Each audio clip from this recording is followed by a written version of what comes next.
SMS rental handicap. Okay, the last horse is about to The red light appearing on top of the starting gates. In goes Frosty Heart. Clear! Stalls have opened. They're off, and Persistence Time is the first to jump away, but going forward, Frosty Heart in company with On Your Head.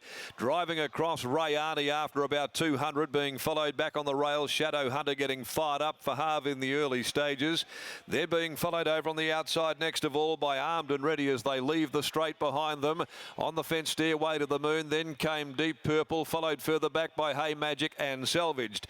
Passing Beckett's Gate, 1650 left to go as they work up Matheson Road. On Your Head over on the outside, draws to about 3/4 or a length in front from Frosty Heart. Rayani was able to get across to be one off the fence, and Able Dane pulling its way around the outside goes up to second. 2 lengths behind them now with the pace really going on. Persistence Time. Now they've broken open the other half of the field. About 6 lengths further back behind them then Stairway to the Moon, and over on its outside next of all Shadow Hunter. A further length and a half to Armed and Ready. Back on the inside then is Hey Magic, being followed by Deep Purple and Salvage. This is a most unusual affair, to say the least, because as they go out by the riverside, we've almost got 2 races within one as they work out past the 1,000 metres, and the leader is On Your Head by 2 lengths. Second Able Dane, then came Rayani. Frosty Heart on its inside fourth, and a length away Persistence Time, and then the best part of 10 or 12 lengths back in the field, Stairway to the Moon and Shadow Hunter. A length and a half away behind those then came Armed and Ready, Hey Magic. Deep Purple now starting to get a bit of a wriggle on, and relegated back to last is Salvage. But by the 600 they stride, and the showy Chestnut. On Your Head led the way. Rayani quickly out after it now before the rail, before the bend. Back on the rail then Able Dane. Persistence Time goes up for Turner, 3 deep and about to run on. Frosty Heart further back. Now I wonder if it's any real point going back further in the field. 8 lengths behind those then is Armed and Ready, but into the home straight Persistence Time had raced to the front from On Your Head. Rayani is battling away, but Persistence Time had sailed away inside the last 200. If you're on board, then you better get into the queue, because you'll collect, and you'll collect big time. They've backed this horse at 20s. Persistence Time's coming right away. A most extraordinary run race, to say the least, the last. Getting into second placing, 7 lengths away Able Dane. Hey Magic, Rayani fought out third place together. Then On Your Head. Followed further back behind them when they'd pulled up is Frosty Heart. It's back there in company with Shadow Hunter. Stairway to the Moon. A gap then Armed and Ready, who pulled up abruptly. Further back behind those Salvaged, and last of all is Purple Rain. Well, that was bizarre, to say the least.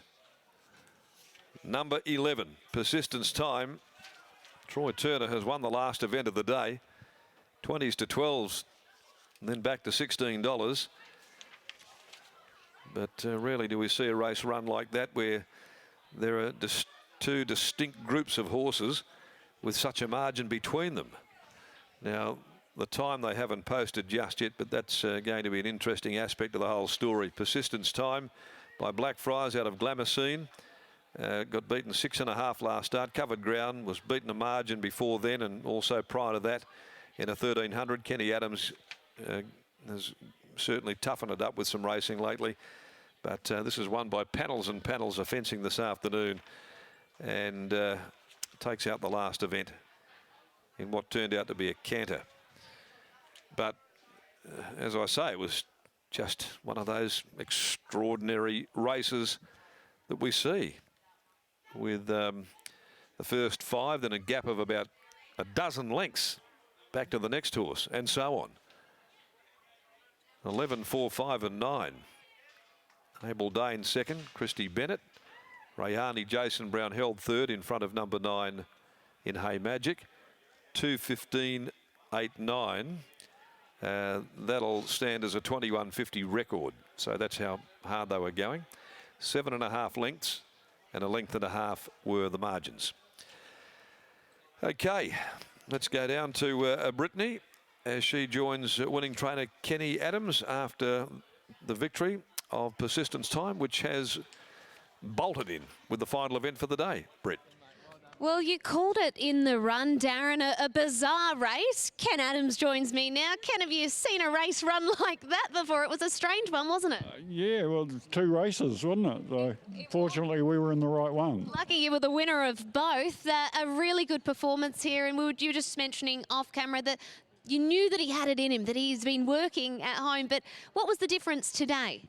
Oh, well, all the stars aligned. He had good gait, he clean run. The saddle slipped, he probably would have gone good a couple of starts ago too.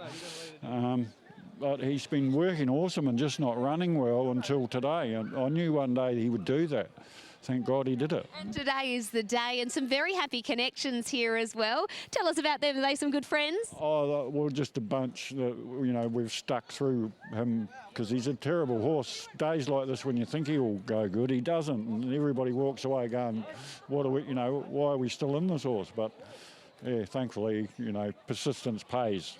And pardon the pun, very well done. It's they're horses that they make it challenging, don't they? When they promise the world and they don't deliver, but on days like this, it makes it all worthwhile. Oh, well, and there's a lot of people I've got to thank. There's Summer who rides the horse for me, and all Vaughan Sigley staff, my workmates, everybody puts a lot into all these horses, farriers, the whole lot. So I thank all of those guys. Well, all of you deserve this victory. Well done. Cheers, thank you. Ken Adams, trainer of Persistence Time, and we'll speak to Troy Turner. Now, Troy, I'm not sure if you got to look over your shoulder to see what was happening in that race. There were 2 races being run. Yeah, we're going pretty solid, and this horse is really fit, and the pace really suited him today, and that's why he sort of put pay to him on the corner. He's going to be hard to run down. In running, did you think that he was going to be able to put a margin on them like that when you asked for it? Probably not, but probably getting about 600. I was travelling pretty easy, and we did go quite solid. I knew I had a fair bit there, and I knew there wouldn't be much sort of making too much ground on us because we went quite solid. And I still had a fair bit in the tank, so Ken's done a good job, and he's got the horse right for the day. Certainly has. Well done on the win. Thank you. Troy Turner and Ken Adams combining there for the win of the last with Persistence Time. And what an unusual race that was, Mark. And well done to the camera people as well, because it's a tough one. There were 2 races, and I don't know which one they knew to film. A bit like watching the Formula One, where you got the McLarens and the Ferraris out the front and the tailenders out the back. It was a bizarre event. Very peculiar, but it was Persistence Time's day.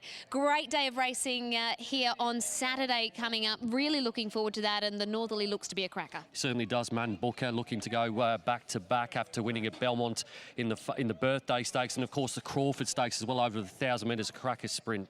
It's all happening now. It's really timed. The Spring Summer Carnival is well and truly upon us here at Ascot. It's been a great midweek program as well. Make sure you watch that replay of Windstorm. If you haven't already, you will not be disappointed. He's a star. Thanks for joining us for this afternoon's coverage from Ascot. We'll catch you again on Saturday.